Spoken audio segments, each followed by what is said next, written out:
The Jews are not the indigenous people of the land of Israel, and they were not the first people here. That is a fact that can't be denied. So, who are the indigenous people of the land of Israel? Is it the Palestinians?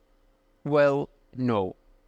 The native people who walked the land of Israel about 1.5 million years ago lived south of the Sea of Galilee. We don't know much about them because they died 1.5 million years ago. But what we do know is that even posing the question, who are the indigenous people of the land of Israel, demonstrates a deep misunderstanding of the history of the Middle East.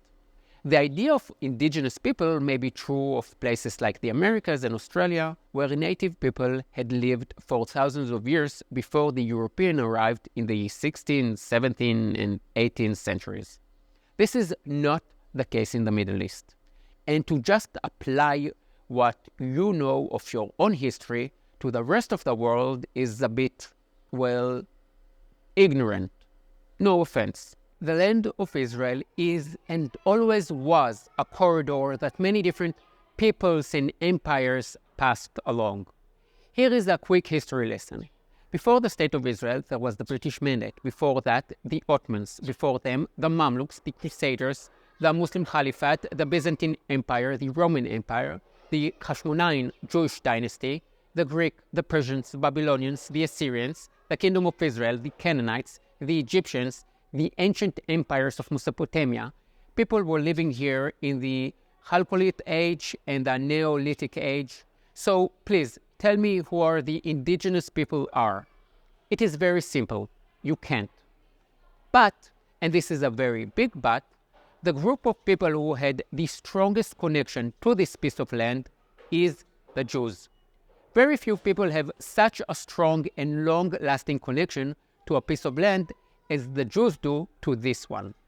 Maybe the Chinese to China or the Japanese to Japan, but you won't find many more examples.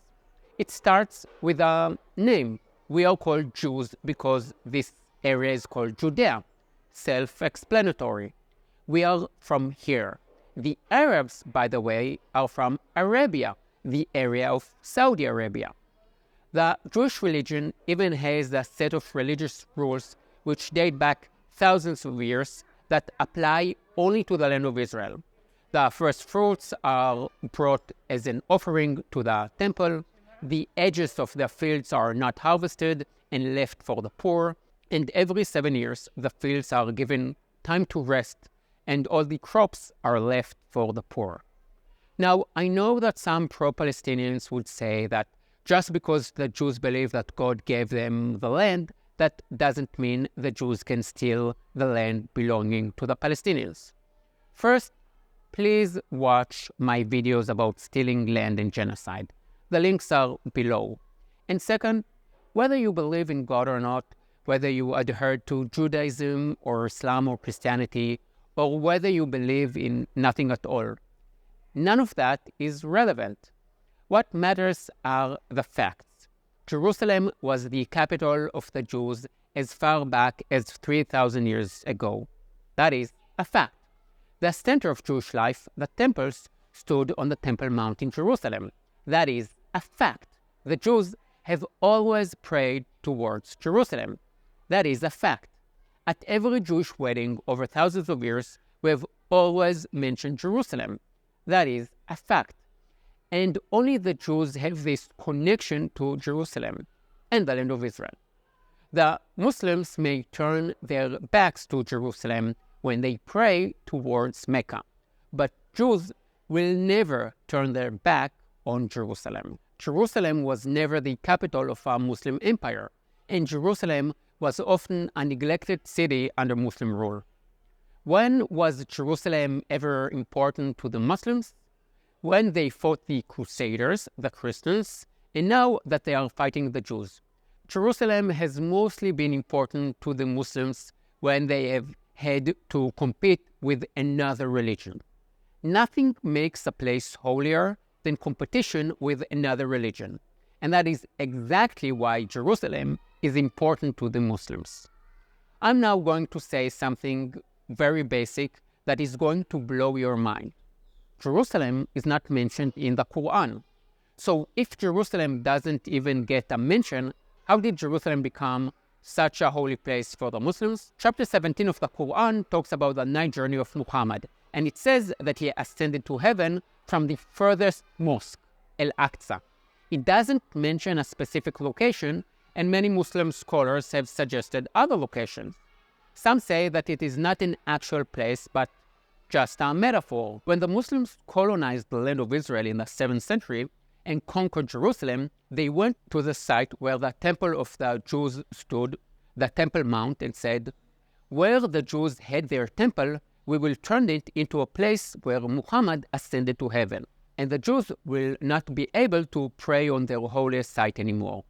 Like I said before, nothing makes a place holier than competition with another religion. I know that some of the political left, which is not religious, will comment, "This is all stupid religious stuff. Everyone thinks that only their God is the right one."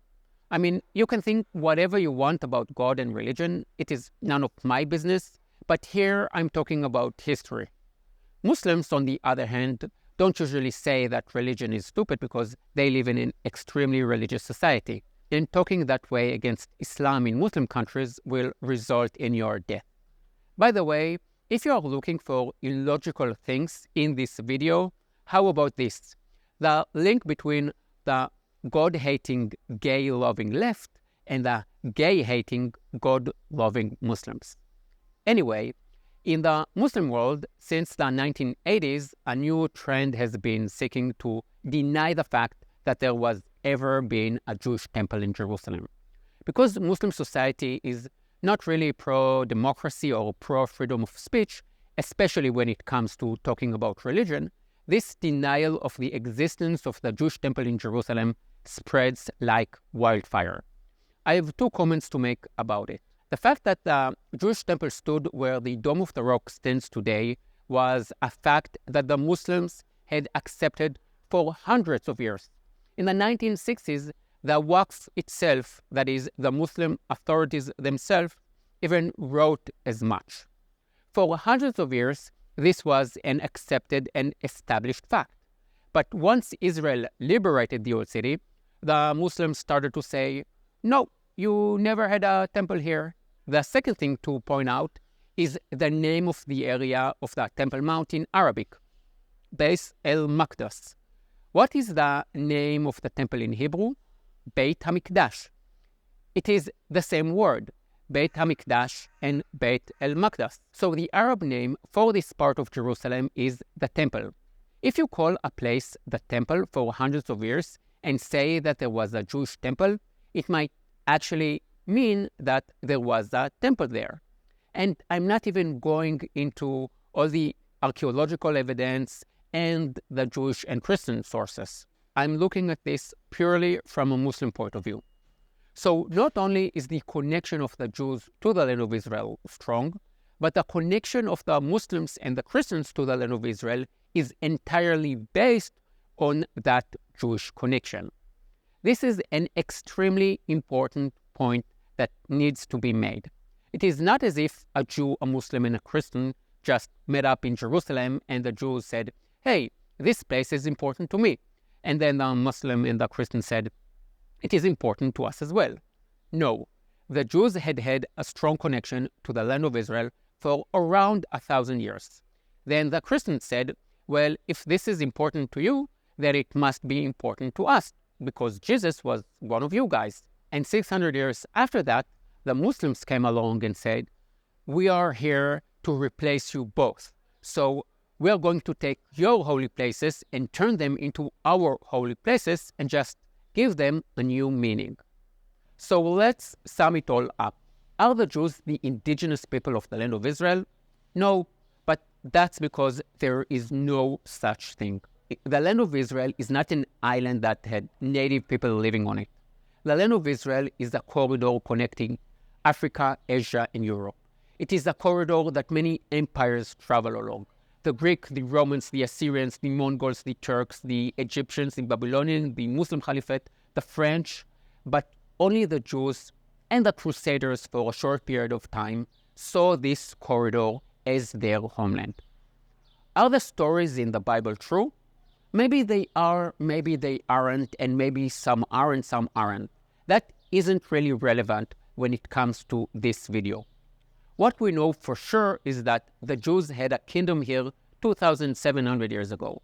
2,000-year-old Hebrew texts have been found in Israel, texts that I can now read.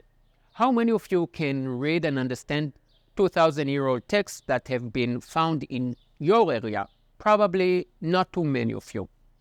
The history of the Jews and our connection to the land of Israel is a fascinating, true story. There are more than 20 countries with a cross on their flag, more than 30 with the Muslim crescent, and there is a place for a tiny country with a Star of David on its flag right there where a Jewish kingdom existed thousands of years ago, even if it bothers some people in the Middle East neighborhood. Please share this video, like, and subscribe. I want to thank all my supporters. You keep me going. See you next week. Yalla bye.